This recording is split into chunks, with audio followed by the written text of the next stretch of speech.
fiscally responsible, financial geniuses, monetary magicians. These are things people say about drivers who switch their car insurance to Progressive and save hundreds. Because Progressive offers discounts for paying in full, owning a home, and more. Plus, you can count on their great customer service to help when you need it, so your dollar goes a long way. Visit Progressive.com to see if you could save on car insurance.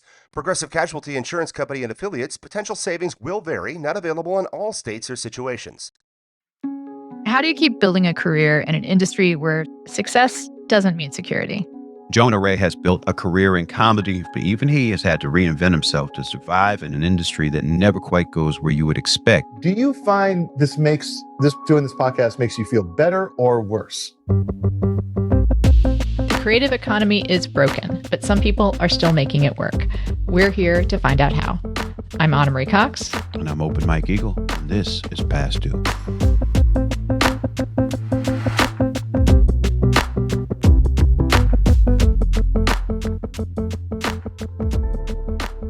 Jonah, how you doing today? I'm doing okay. How are you? I'm doing well. We have a question. It's always the first question we ask every guest on the show. It gets us started. We come in hot, and we ask each one of our guests, when was the last time that you found yourself worried about covering your monthly expenses? Ooh, you know what? It was, I'd say, a year and a half ago or so. I've been doing okay, but that's because my wife and I split and we sold our house. And so I have had some cushion. But there was a good, few years before that, where it was a bit of a struggle, or a little bit, it's a stress. I always have a stress. Even if I have money in the bank that lasts me a bit, I still am going like, but what if something happens and then it's all gone and then I don't know how I'm going to pay for anything. Yeah, this is low key also a divorce podcast. So. Divorce pod. I'm sure. Divorce pod. My ex-wife and I, we text each other every time we hear about another couple we know getting divorced, and it seems to be on average every couple of weeks. It's just like, guess what? Another one. Sweeping the nation, divorce. Yeah. Well, economic hardship can kind of work both ways. I believe, I'm not sure what the data is. I know people who stay together for economic reasons, but I also know people who the stress of it pushes them apart. So it would be interesting to know the data out there. But you mentioned that you've mostly felt secure recently because the sale of the house, which just a reminder that having assets, long-term assets, is really helpful for creative if you can swing it. What about before then? You said you did worry before, but you've had gigs that people would recognize you from. Yeah. It was, I want to say, because that downturn was like around early 2020. I was doing kind of conventions, cons and stuff like that, and I was going and doing stand up on the road, and that was kind of keeping me afloat, because I was living inside my money. My house was where all my money went, and it's like you have to spend that money to keep it standing and keep it so the roof isn't leaking and all that stuff. But it was this time where I was kind of getting burnt out on stand-up, on touring, on being gone. And then I kind of made a soft decision not to do it anymore. And then because I didn't have any income really, and then the pandemic hit, and then there was no income. And then that's the section where it kind of started getting a little dicey for me. It's the strikes, of course, compounded that. I'm sure that's like what people say all the time, but it really was this time where there was no work to be had, and I wasn't really working, and it just kind of, you start eating away at your savings, and it's like I don't think I ever got too destitute, but I did start to kind of ask around with friends. I was like, hey, is there anything I can do? And I would pick up little gigs here and there, and that's kind of how it's felt since the pandemics and the strikes. it's felt like I'm back in my early 20s, just, spinning plates. Like I'll get a little money from here, a little money from there. Like it's all stuff that I have, worked for to do, but it's nothing, there's no big windfall stuff like I had before. Cause I had like a insane, insane few years where I had like in 1 year, I had like 3 TV shows. I had like a Mystery Science Theater on Netflix. I had Hidden America on CISO, and I had the Meltdown. CISO. Shout out to CISO. Shout out to CISO. Rest in obscurity. And then I had the Comedy Central show with Kumail. And it's like I was working so much, and I remember Kurt Brodler once going, he's like, "This is insane. You have 3 TV shows," and I was like, and I don't know why. I don't know if this is my own, weird self-esteem issues or whatnot, but like I responded to him by going, "Yeah, but next year I might have none." And I just want to say, words make a difference. Don't manifest that stuff for yourself. So you were talking about things starting to get particularly hard during the pandemic, as it did for a lot of people. But by the time the pandemic was in full swing, like you said, you were on Mystery Science Theater, very high profile role, the host of that show. Had that already ended by the time the pandemic started?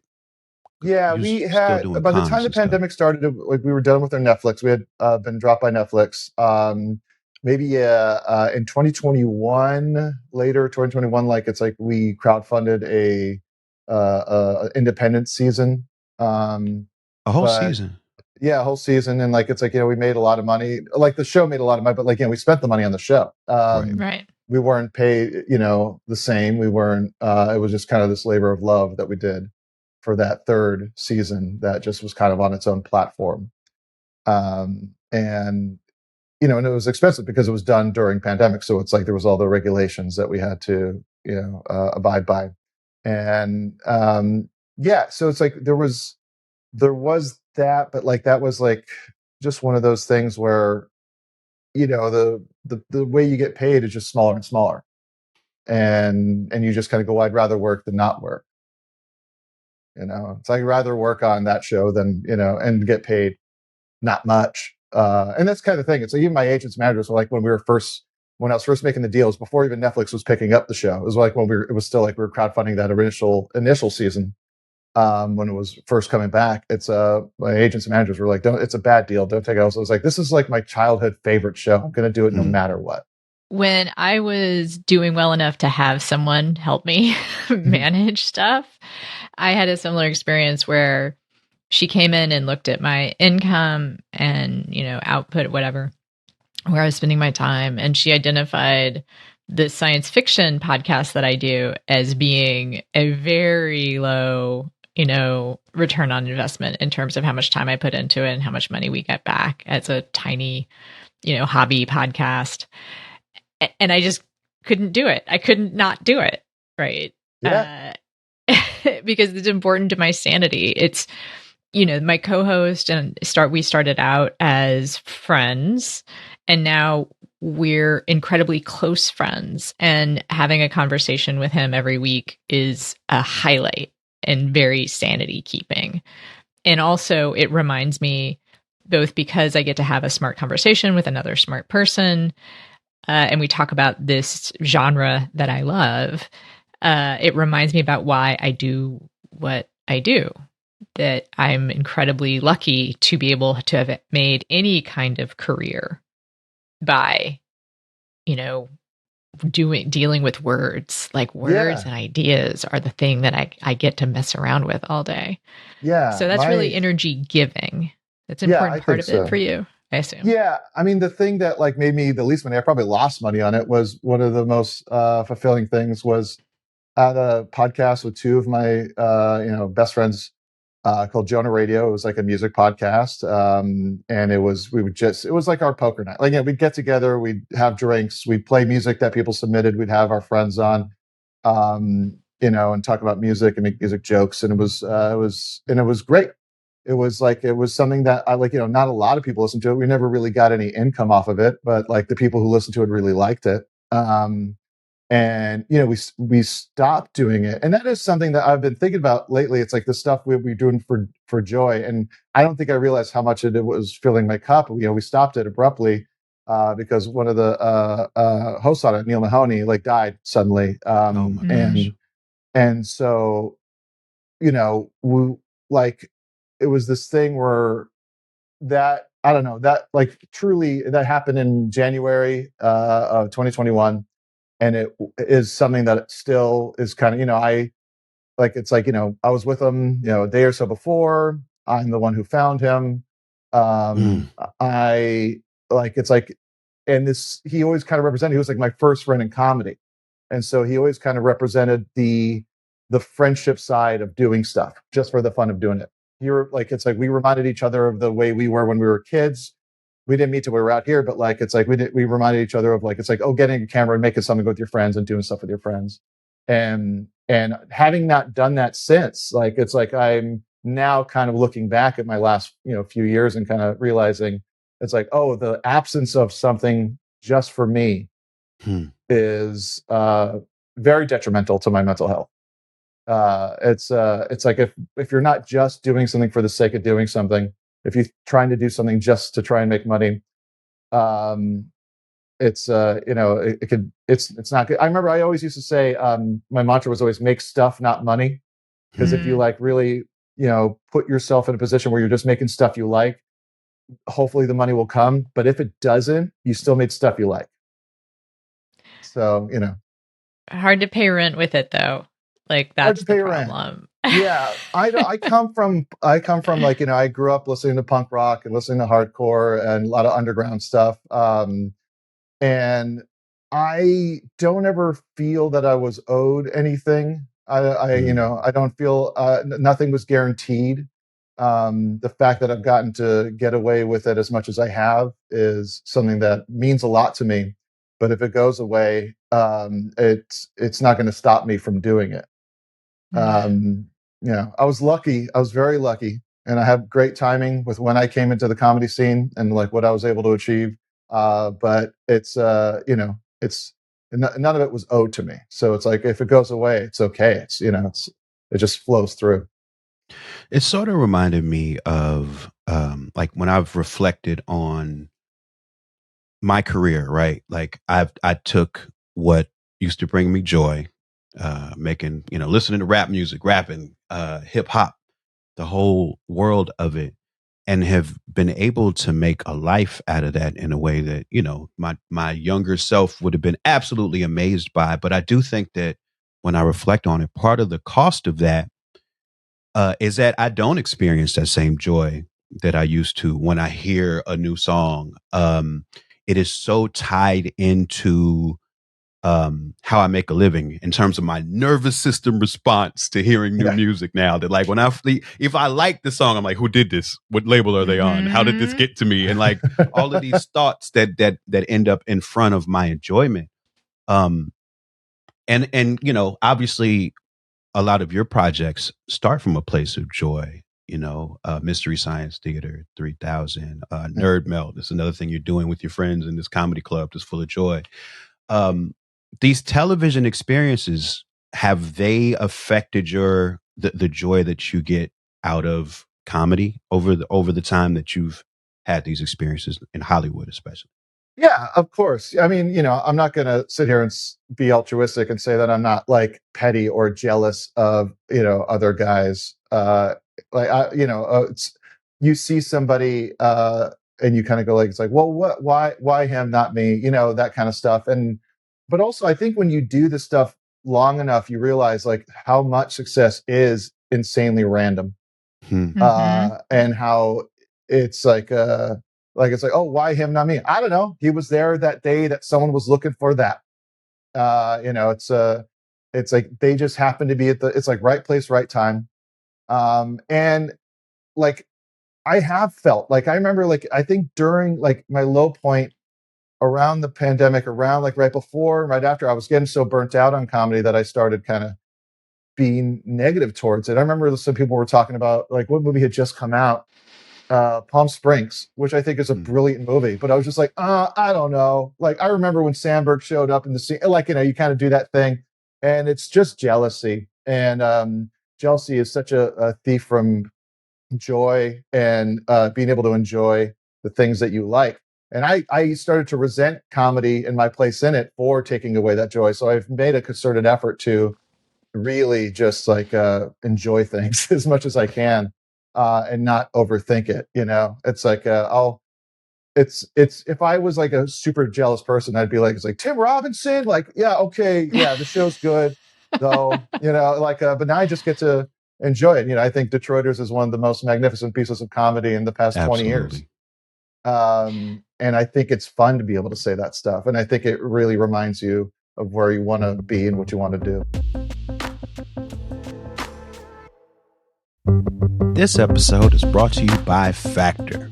Cold days, big goals, absolutely zero interest in cooking? Factor makes healthy eating easy with fully prepared meals designed by dietitians and crafted by chefs. No planning, no grocery math, no what did I buy this ingredient for? I love that Factor has quality, functional ingredients, including lean proteins, colorful veggies, whole food ingredients, and healthy fats. And there's so much variety. Over 100 rotating meals every week, including the new Muscle Pro meals, if you're doing strength stuff. And they support your diet, whether it's high protein meals, Mediterranean, whole ingredients, healthy fats, or more. Plus, there are no refined sugars or artificial sweeteners. I've looked for something like this for a long time, and Factor really is the best. It's good food that tastes great and is ready in about 2 minutes, always fresh, never frozen, no prep, and no stress. Head to factormeals.com/pastdue50off. That's 50 off. And use code PASTDUE50OFF to get 50% off and free breakfast for a year. Eat like a pro this month with Factor. New subscribers only, varies by plan, 1 free breakfast item per box for 1 year while subscription is active.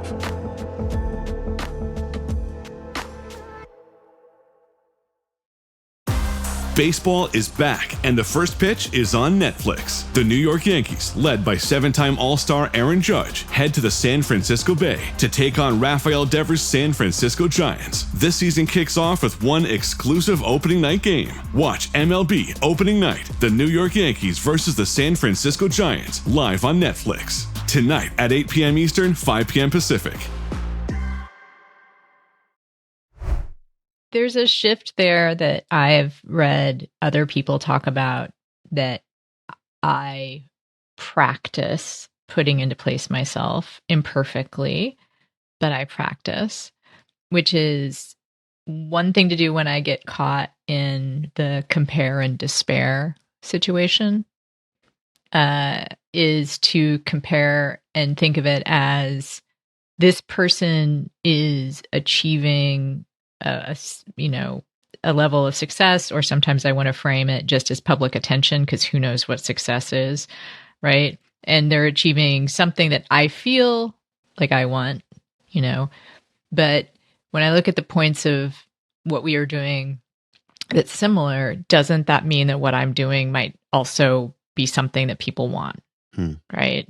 Mm-hmm. Like, it's been really helpful to me in book publishing because apparently that's how book publishing kind of works. When people are buying books, they're not, as artists and creators, we think new and different is good. We want to do something unique and that, says something that no one else has said before. Mm-hmm. But the way that book publishers look at things is like, is this book like another book that's been a bestseller? Yes. Yeah. And that has helped change the way I think about my own work. So rather than, oh, that person is doing what I'm doing and they got success and I didn't, maybe what I can reframe it as is that person is doing something similar to what I'm doing. And that means there's a hunger for it. That means that people want more of this. And that's been helpful also. Yeah. Like, maybe this is something y'all already do, but it's helpful to me is when I can take a step back and think, what is it that I'm responding to in this piece of art or this piece of writing that is the thing that's making me jealous? Is that a craft piece? Mm-hmm. Is that like a thing that I also do? And maybe I do it better. But is it, what is the piece that's making me think that's the basis of comparison, right? And it's hard sometimes because sometimes it's like, oh, I could do that better. Or I mean, I could improve. Yeah. But it helps get me somewhere that's not just like that fucking like loser. I do that. I'm doing that same thing. I did it first, or I do it better, or they don't deserve it, or whatever. I mean, it just helps. Yeah, I'm years and years ago, like, it was like 2 or 3 years where like SNL was asking for, audition tapes for me, showcases from me. And I was always just going like, what is going on? Why can't I get on the show? This would be the dream to be on the show. Once you get on that show, then that's when everything starts to happen. And as I've gotten older and you kind of see how the show works and the mechanics of the show, like, it's like, I realized like when I was auditioning, there was no spot for me because it's a ensemble cast that's being looked at. So that's like one thing. And then you want to also tell yourself, you're like, yeah, but what if I was so brilliant that I superseded that? It's like there's no spot for them, but we're gonna put them in. But then as you also get older and you like see and you start to know people that have worked on the show or gotten close to being on the show, you realize it's like that's also still not a guarantee. Being on SNL doesn't guarantee you will become the most famous person in the world. It doesn't. And some people are miserable on SNL too. Isn't that kind of notorious? Yeah, I mean, it's a hard job. I mean, I think any comedy job is hard. It's like being forced to be funny every week is just tough. I mean, I'm not saying it's like coal mining, but it melts your brain, and you're just trying so hard to get stuff on, and it's a tough job. It's especially like having it be weekly and so long. It's like no comedy show should be as long as that. I don't. It's like no comedy show should be longer than a half an hour. You got this 90-minute show, with all these sets and stuff like that. So, but I truly think that there's this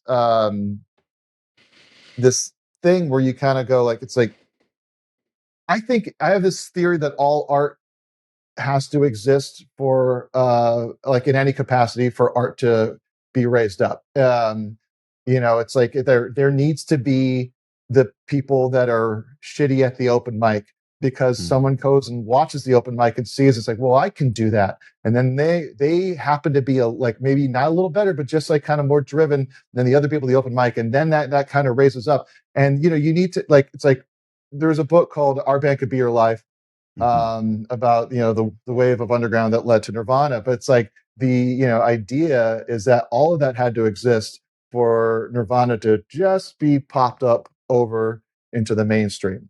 And if it wasn't for Sonic Youth or the Pixies or Dinosaur Jr., it's like as you kind of make your way down to Black Flag and Minor Threat and stuff like that and Minutemen, it's like you needed all that groundwork to do it. So it all needs to exist. So sometimes I have this feeling that I try to have. It's like I was like, I won't be a ultra famous person, but maybe my spot in this world of art helps somebody else that I admire get up to the.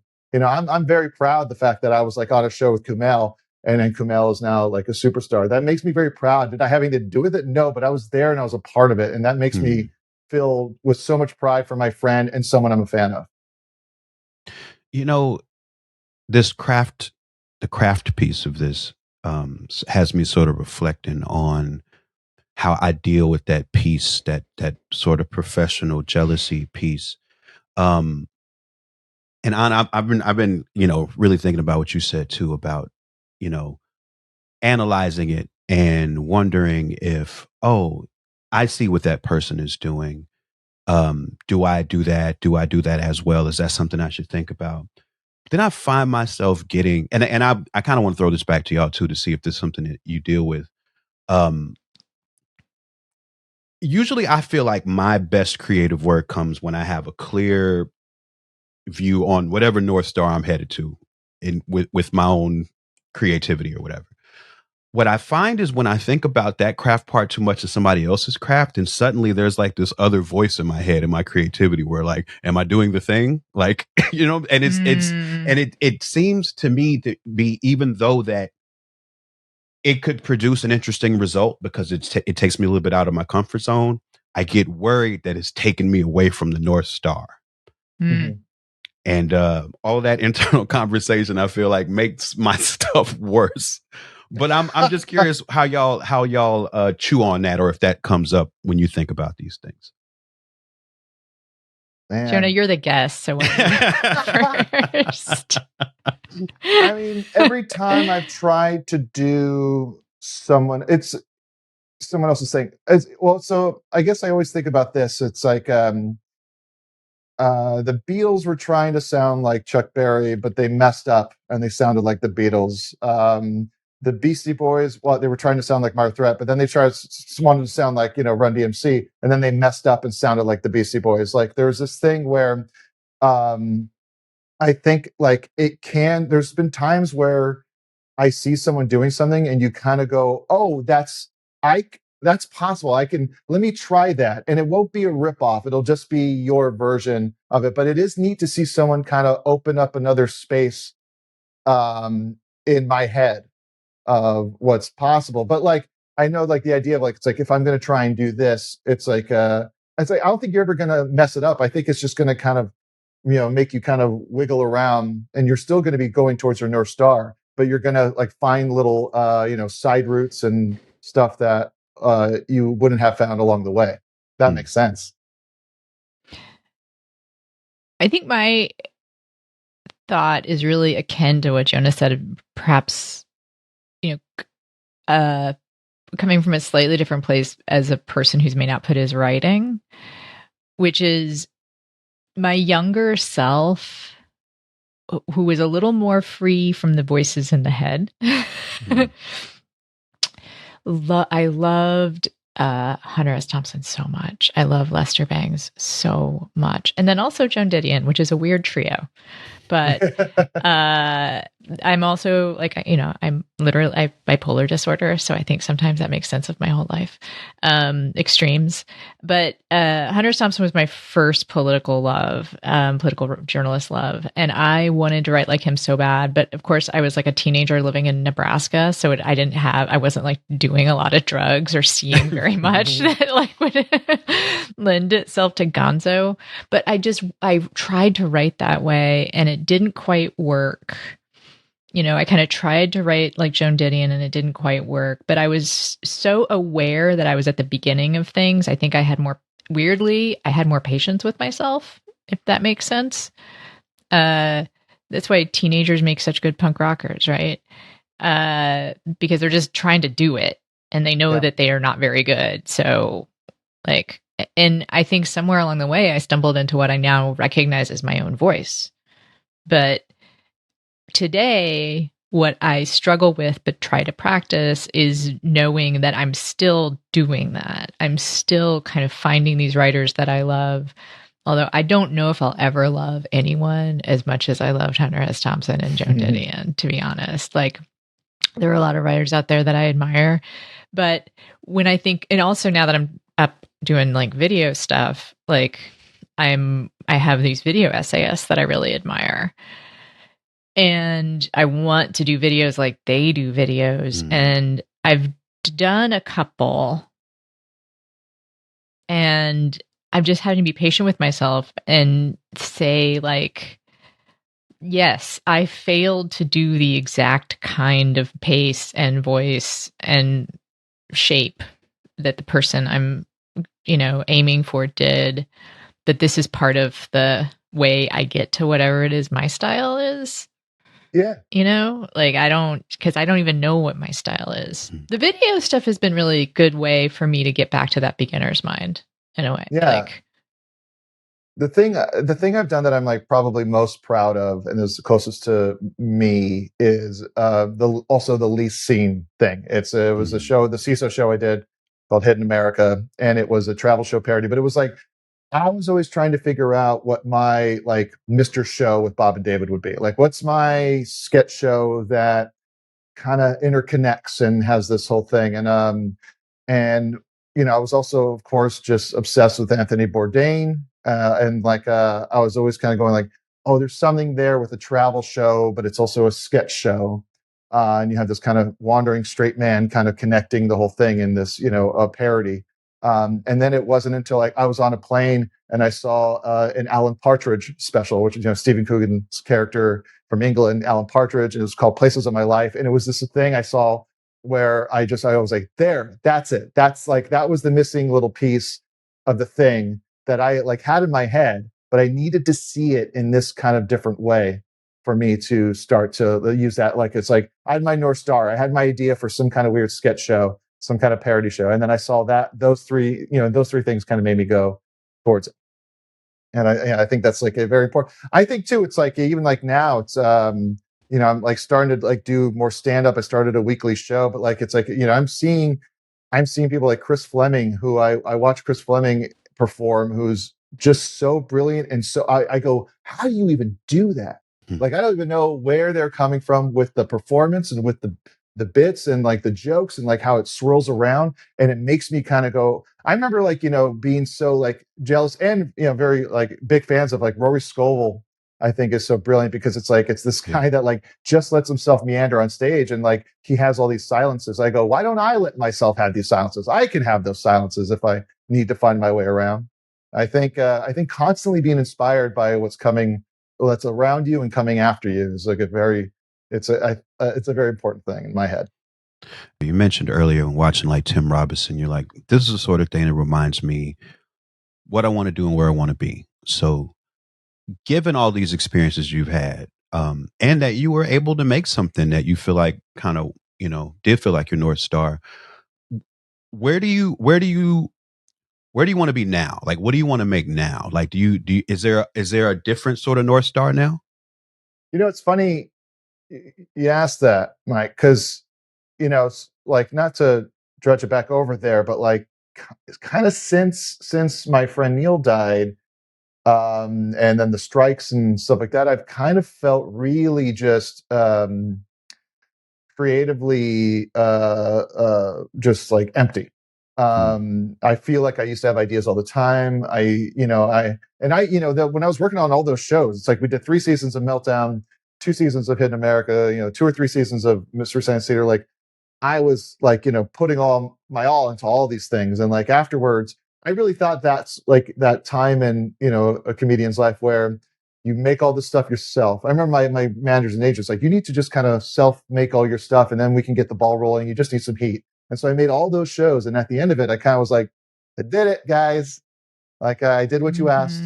And they're like, well, what are you going to do next? And I was like, no, this is when you start plugging me into an Apatow, or I get like a side character thing that shows up every couple of weeks on a sitcom. It's like, you just kind of like fit me in there. And then like, I can have some time to come up with my next, personal thing, but I'm still working. And it was just this kind of drop off. And so it's like, I really kind of felt, like, it was all for naught, but I was like, also like, I felt bad for feeling bad, which is always the worst. It's like, like I was like, couldn't be happy with the success I had because it didn't lead anywhere, whatever. It's like, I remember my dad once, like he was like in town and I was working on all those shows. He was like, can you get lunch? I was like, I'm really busy with all this different stuff. And he goes, well, hey, hopefully it works out. And I was like, motherfucker, it's working out right now. It's like, this is it working out. And like, this is like what I've been working towards. And then for it to kind of go away, it's like I feel like I haven't been able to come up with anything or feel the energy to have it. I don't know if it was just because this guy, Neil, who was like a part of my creative life since I started doing stand-up. Like I met him like within the first month of doing stand-up, and we had been, best buds and sometimes collaborators for, until he died. And so what I've done now to try, like, it's like, I realize it's like, you can't start creating from a place of stillness. It's like, you need to be in motion. You need to kind of, and so like a big thing is I started doing this weekly stand-up show with the idea of it being a tiny little cog, like that will push larger cogs. So it's like, I have this thing that I forced myself into to start turning this little cog, and then I'll start and it's happening. It's being as designed. I'm starting to think of more ideas. And I don't know what those ideas are going to be. Some of them are like movie ideas. Some of them are book ideas, but like right now there's no next big thing, but that's why I started that show, as a way to kind of start greasing the wheels and pushing everything forward, because I feel like I have to be in motion for anything else to work in my life. Early birds always rise to the occasion for summer vacation planning, because early gets you closer to the action. So don't be late. Book your next vacation early on Vrbo and save over $120. Rise and shine. Average savings $141. Select homes only. I was talking to our producer Andrew about the scene around Nerd Melt and the Nerdist Theater, and how, like, and I think about that now. That was such a different sort of hub for comedy than like the Comedy Store or these other places. It it might have been a little more alt, but when I went in there, I felt like, oh, I could do stuff here, and that was very important. And I wonder, well, I'll just say for me, especially in LA as a creative, it seems to me to be that scenes, or people getting together around specific shows or specific creative intentions, it has a lot to do with my sense of how much I feel like I'm part of a community. Yes, I think that's the thing that I lost too. Like when you're not in a community, it's like you feel empty, right? Right. And is your weekly, is it an attempt to sort of start to build something like that back too, or is that part of the intention of doing your show? I mean, that's the thing. I don't think I can, when you're doing comedy all the time and then you stop, you realize how much you're like, oh, I don't have as many like friends as I thought. You kind of like, you're like, oh, where's all my coworkers? Where's all the people I really like, just having a few conversations with. So, me and Ian Carmel don't, like hang out, but like, I like running into the dude, and talking with him. Right. And yeah, I felt a huge absence. And with this new show, I'd love for it to be like that. It's going to be really hard for me not to compare it to the Meltdown, which was such a fluke with how it just became what it was. I'm really proud of it. And I would, of course, like it to happen again with that just sense of community. And I mean, here's a really, we've only done so far. Tonight, we're doing our 4th show. Nice. First show was sold out. There was a little bit of a drop, but like, there's been this girl that's come to the last 2 shows. And her mom drives her up from Temecula. She's 15 because it's all the show. Yeah. And her mom drives her from Temecula, like rush hour traffic. She came to the second show because Steve Agee was there, and she was like, she didn't know anything about comedy. She just liked Steve Agee from Peacemaker. So she's there, like so excited. And I'm like talking to her from the audience, and she's like, oh, I'm 15. Like, I was like, well, this is great. And of course, it's like, there was a lot of like, gross material, and I felt bad for her mom sitting there with her, but not for me, but from other comics. And then like the next week she showed back up with her mom, and she had made like a little button, like a pin of the flyer for the show. She's like, I want to give this to you. And then she told me, she's like, oh, my parents are going through a divorce right now, and I don't feel like I have a lot of friends back home, but this feels like a little bit of a community. And I almost started crying. And I was like, and I was like, that's crazy. Like that. She's already kind of feeling like she's a bit of a part of something because of the 2 weeks of me just going like, hey, Penelope's here, everybody. Hey. And everyone's like, yeah, Penelope, keep coming back, and that stuff is really important and fun. Like, it's like, and I do think that's something that I hope to, keep going. So that's a good reminder to me of another thing I think a lot of creatives have. Maybe I should speak for myself, and then also some of the people that have been on the show, but that's a little self-selecting because it's all like friends of friends of friends. So maybe there are people out there who don't feel this way, but I think I and other creatives I know have trouble contextualizing our work in the world. We immediately discount it after it's out there, even if it gets praise. It's like, okay, well, I did that. That's cool. People like it. Yay. Now I need to do the next thing. Now I'm only good as the thing that I'm only as good as not even the next thing last thing I've done. To me, sometimes I feel like I'm only as good as the next thing that I do. Yeah. But what happens for me, and I bet it happens for both of you. In fact, what happened just now, what you described as an example, is someone comes and says, you are doing something that's really important to me. And not just really important to me, but you seem to be doing something in general that inspires me. Like from the outside, I see you as successful. I see you as continuously producing good work. I see you as a member of the group of people that when I hear my name in conjunction with them, I'm like, you're seeing me. Like someone mentioned me and Ta-Nehisi Coates in the same breath today. And I was like, no. Allow me to tell you you're wrong. Yeah. Oh, that's the worst when you tell someone they're wrong. like you're really great. It's like, all right. I didn't. I just let it lie. But it was like I'll tell you, someone like put on Blue Sky, like the best writers of our generation, of the Generation X, are weighing in on Minneapolis. Ta-Nehisi Coates and Anna Marie Cox. And I was like, well, half right, I guess. Some guy messaged, I followed some comic from New York. He's a younger guy, and he messaged me back. He's like, "Oh my god, hey man, big fan of you since the Effin' Funny show." And it was like Effin' Funny was like some YouTube, they would just tape stand up and put it on, and it was like really early on, and I didn't know they were taping it. I didn't know what was going on. I was like so mortified by that set because I was working on some. And so I told the guy, I was like, "Oh, that was a really bad set. I'm sorry." And the guy's like, "Well, it helped me and my friends get inspired to go and do comedy." And I was like, maybe I should shut the fuck up. Well, I was going to ask you, maybe that's your story, but I wondered if you have other experiences where something someone has said has forced you to recontextualize your own success or your own place in the world that you aspire to. It's to name drop end quote. Well, I did Ta-Nehisi Coates, so y'all are like you're free to just do whoever now. Well, like it's like no, I don't want to. But like it's like someone who's doing really well. Like we did like a Meltdown reunion show at Largo, and and I did well.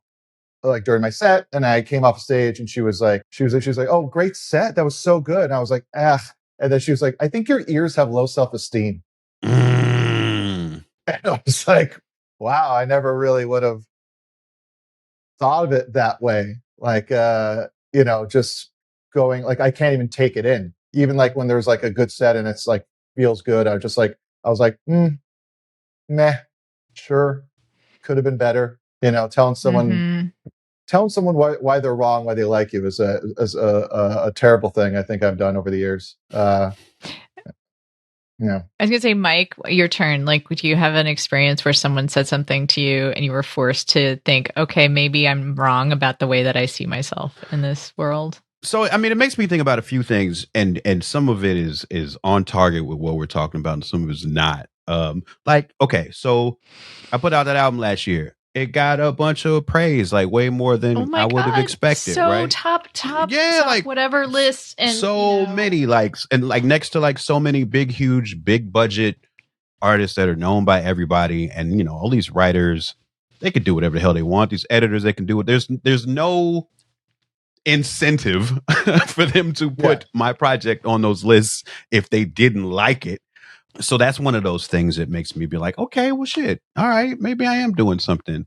But then on the other side, like there was somebody who tweeted about me yesterday with a bunch of other like really notable, beloved independent rappers on Twitter. Like they said, oh, these are the best. And they listed all of these guys. A lot of them are bigger than me. And they put my name in there. And then like some of the few comments were people being like, Open Mike Eagle doesn't belong in there. Oh, no. Jesus. Like, that is the opposite story of the one that I was asking for. But it makes me think of that. Like, you know what I'm saying? It's like, oh, I was feeling good. And then somebody had to go and say some bullshit. Yeah. And it sort of puts you back in that cycle, Yeah. When I was announced as the new host of Mr. Science Theater, which is like a show that I was obsessed with as a kid, I couldn't believe, how I got to be a part of it. But it wasn't just because I came out of nowhere. I had been working pretty steadily for years at that point and writing on shows and doing stand-up and whatnot. But like, I all of a sudden got these guys, coming into my feed saying, you're going to mess up my favorite show. You're going to ruin Mystery Science Theater. And I'd be like, why would I do that? I love the show. I'm going to do my best within the mechanisms that, I have, I'm able to control, like my performance and my, my jokes. But like, It's like a bunch of people saying like, it's like, I messed it up. It's like a terrible feeling. It's an awful feeling. And then those are always kind of in your head. They're in the audience. They're online. Every post, like, it's like you go, there's someone going like, or they're showing their friends, or it's like, even like just the idea of someone like going like, look at this guy thinks he's okay to do this, put himself out there. How dare. But imagine the number of people who are neutral on you. That's another. Yeah, I know. There's a bunch of like, but there are some haters. But just imagine the vast majority of people who just like think I'm fine. Yeah. It's because here's the thing. I think about this a lot. I go to a great restaurant. I go, wow, what a great restaurant. I might tell my friend to go to this restaurant. I have a bad experience at a restaurant. I go, I'm going to get on their Yelp and fuck them up. It's like, I don't know what the difference, like the feeling. It's like, I want to, the anger is such a it propels you to like do something bad. Like if you have a good experience, you're just like, that was nice. And then you move on with your day. You just described the American political scene as well. Oh, wow. Yeah. I know, exactly. Make them angry.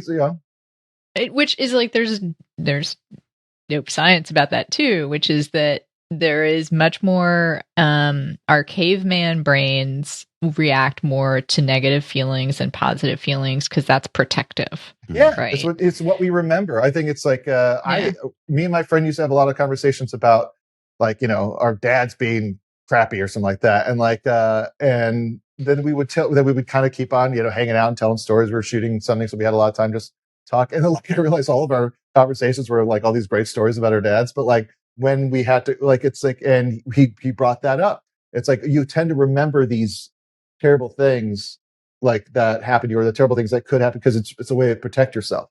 You're like, that's not going to happen to me again. And then you kind of like, you put it on an entire, like you put a patina on the entire experience.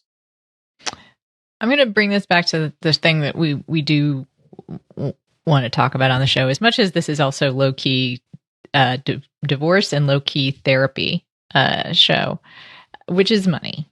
And I think it dovetails into this conversation because for me, a lot of that negative self-talk was not eliminated by when I had financial security, but it sure turned the volume down. Oh, yeah. Money's great. Money is absolutely great.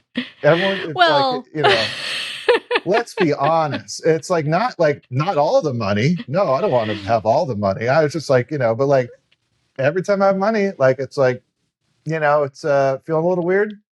I'm going to go get a record. That'll make me feel good. Money can do that for me. Am I buying happiness? Sure. And I'll listen to it. I'll have it on the shelf. It's not permanent, but neither is a good drink or neither is a meal. It doesn't take away the things that you can do. But I know this is, listen, I want to eat the rich. But it's like when people go like, well, money isn't everything. You're like, it's not. But in the situation that's been set up for us in society, it's a pretty large portion of it. And I do like it when I have it. And maybe that's why. Maybe I like it so much is why I don't have it all the time.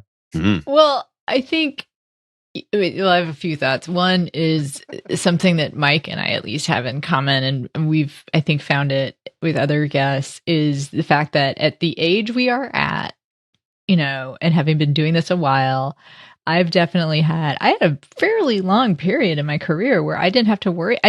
Jobs would come. Jobs happened. I was in that place where I never was very long without a job. I thought that I was just, that's what my life was going to be like for the rest of my career. It's not that I want to be very clear. It's not that I thought I was like invincible or that like I was going to be super, super successful, but I thought I'd just reach this kind of like base level of like, all right, like I'm a known quantity, like stability. I thought I'd reach stability. Yeah. And then that completely crumbled. But what I regret about that was I did not plan very well. Yes. Like I that habit of I don't feel great, so I'm going to go buy a little treat. was hard to stop when the money stopped, even when the money stopped. Well, because you've now Right. conditioned yourself. You're like, wow, I'm feeling a little weird all the time. Oh no, I've been going buying stuff every day. I've been ordering Postmates all the time. I don't feel great. I don't want to cook. Oh, I guess, like I need to eat, so Yeah. I'll order Postmates. It's a very good point. I mean, I'm not great with money. I find sometimes when I am on a job, I was working at entertainment years ago, and I got like kind of roped into like producing on these countdown shows, E's 50 most insane celebrity oops, or the international sexy lady show. Just like you're working on these packages and you're putting the jokes together and stuff like that, and it's a terrible form of entertainment, but you kind of go like you convince yourself, you're like, well, I'm still providing entertainment for somebody, this is helping somebody out. But I remember like making the most money I'd ever made, like working on these shows that were just destroying me. And I remember I I hated the money coming from them so much that was like the most flippant. That's the most time that I bought the most records I'd ever had in my life. It's like I didn't respect the money. I didn't respect the money because I didn't respect the job, and I just wanted it out of my life. I wanted to like try and turn this negative experience of this job that I should be happy for into something that I actually kind of like. And it's like, I would take friends out to dinner. I was like paying tabs, for bar tabs. And, I was like, let me get this meal. And I don't regret any of it, like, should I have like been squirreling that away? Yeah, maybe, but I don't know. I'm not that guy. Maybe I'm not as well off as some people who would have done it, but I've had a lot more fun. Mm-hmm. I don't know. I'm scared all the time, and I don't think that's ever going to go away. So we have a quick bonus segment we're going to ask you. This is a question. It won't be part of the main episode. It'll just be up on our Patreon as part of the pod. Real quick question though, guys. Sure. Do you find doing this podcast makes you feel better or worse? I'll say that most of the time it makes me feel better. There have been a couple of things that have made me feel worse, but it's only because we'll have a conversation where somebody says something that sort of like it informs me of some deep-seated belief I have that makes me uncomfortable with myself. Mm-hmm. But aside from that, the sense of community that it makes in terms of, I think what the inherent brilliance of the idea of this, which was Anna's idea, was that I have been feeling isolated in the difficulty of the economic truth of my life, especially after divorce and pandemic and all of that, and having television shows and all of that going away. It's been terribly isolating. So the feeling that we get having these conversations, that we're not struggling with this alone, that there are systemic factors, that it's not a reflection of the quality of my work. All that has been incredibly helpful for me. So during the strikes, I felt the need to kind of post about it because like I saw these people being very negative towards anyone supporting the actors or writer strike, saying like, it's like, why are you doing this? You're millionaires, this and that. And like, I looked up my net worth income, and I've done that. Like, I was like, I should have $20 million.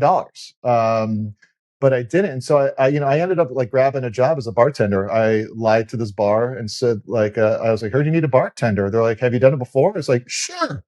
I never bartended in my life. I thought it was just beer there. It turns out it was like craft cocktails. I had to learn a lot really fast.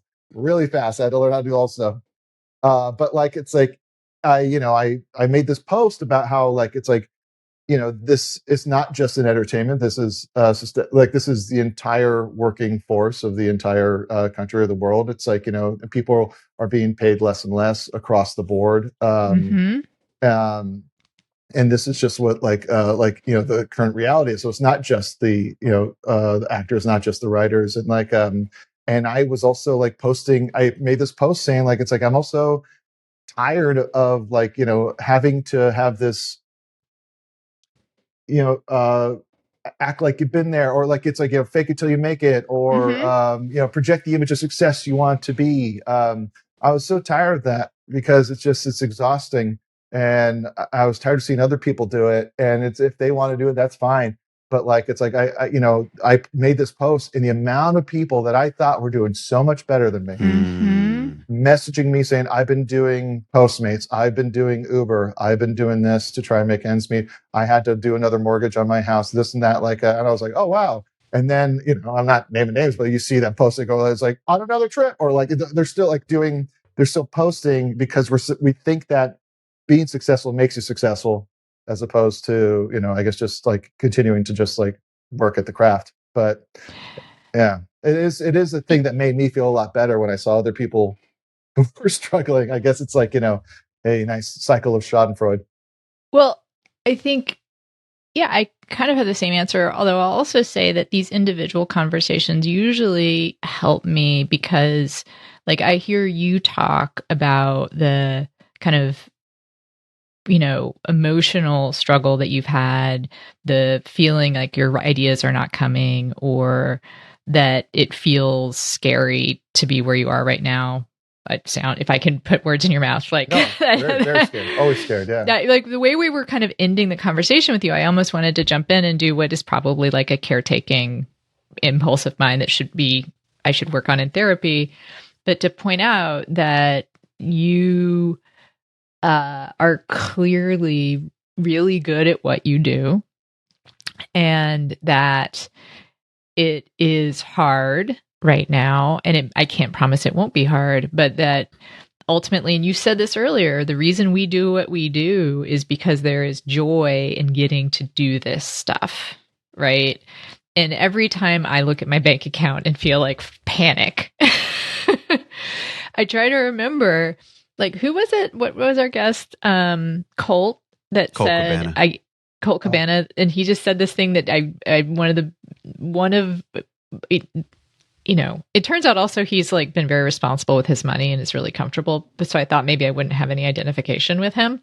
But what he said was, we don't get paid in money, we get paid in time, which is to say, like, I do get to sleep until 10 some days, right? And that sort of time. And also I get to read books because I have to write about them. I get to spend my time doing stuff that other people, like, I get paid to do stuff with my time that other people don't. Yeah. They have to separate out. And I remember I was complaining, like, I have this friend who, I will be quite honest, like, she basically was like, I need a break from talking to you. Wow. Because she's someone who wants to be a writer. Like, she's working on a novel.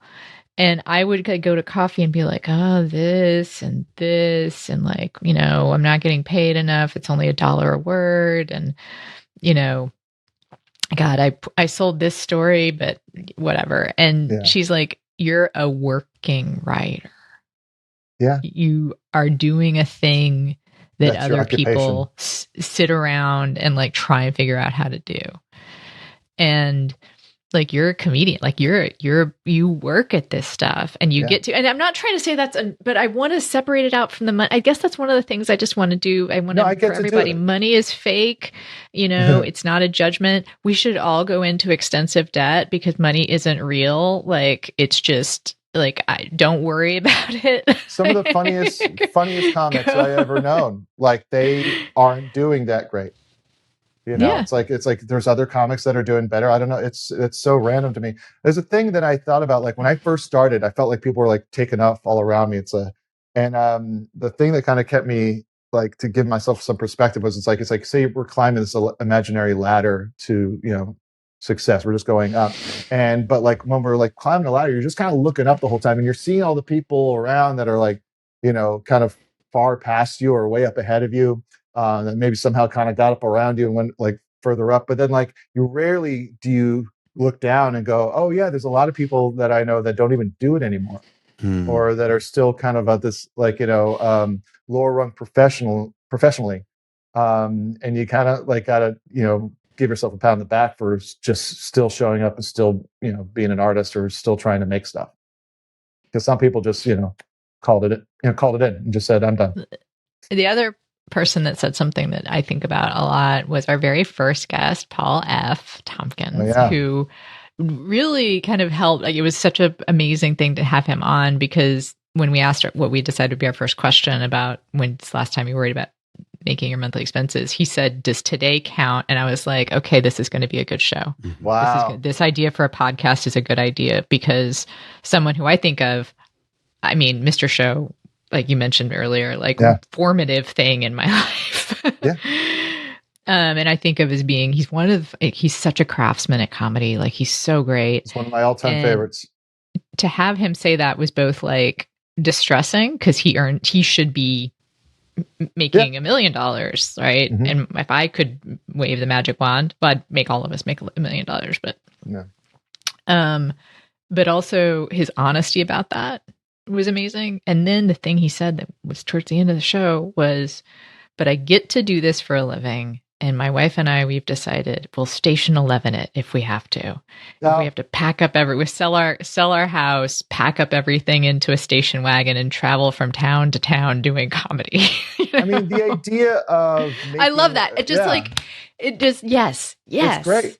Yes. I always think about this a lot. The notion of any of us being, millionaires from the stuff we do is a modern concept. It's only within the past 100 years or so that it's like before you would have to go town to town to make and we want to make a good living. I mean, we were weirdos and we were freaks, and we were we were carny folk, as Dana Gould always says. It's like we're carny folk.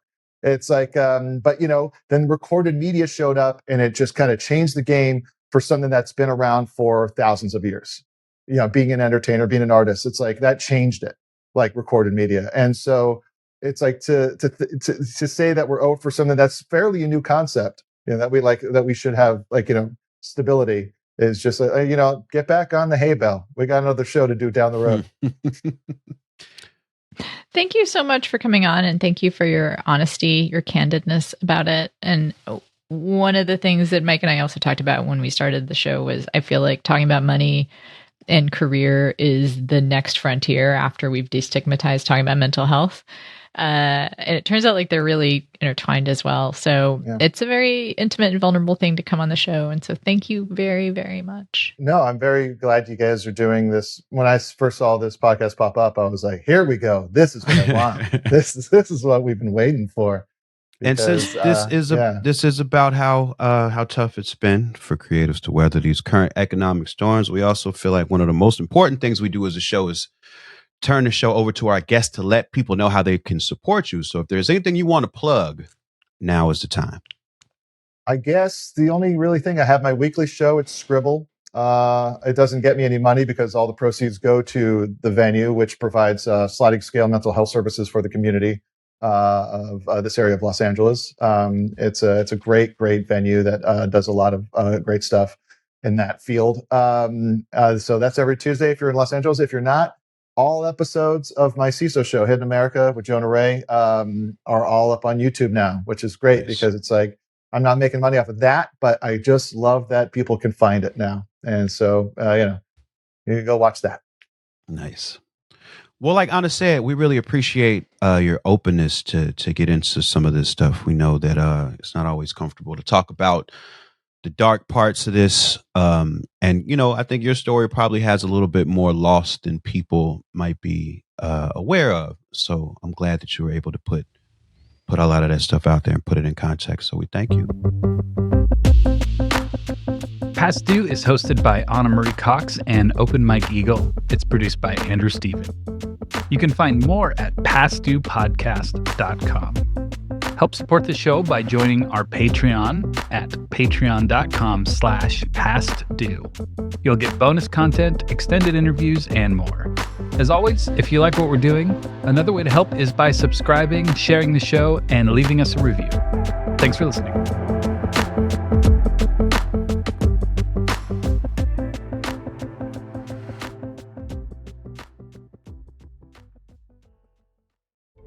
Sometimes it feels like red and blue states are just as divergent as post-World War II East and West Germany. So what can the US learn from German political history in order to create a more perfect union? Find out on the new season of The Future of Our Former Democracy, the Signal Award-winning podcast for more equitable democracy and large media. Hosted by me, Colin Cole, and Heather Villanueva. It's time to rethink democracy. So follow The Future of Our Former Democracy wherever you get your podcasts. Not all darkness is dangerous. Sometimes it's the doorway to becoming whole. On the brand new podcast, The Shadow Sessions, hosted by me, Hibab Al-Faqih, a psychologist and trauma expert, we shed light on the hidden corners of the human experience. Through raw, unfiltered conversations from the edge of healing, The Shadow Sessions invites you to do the deeper work that leads to real change. Follow The Shadow Sessions wherever you're listening now.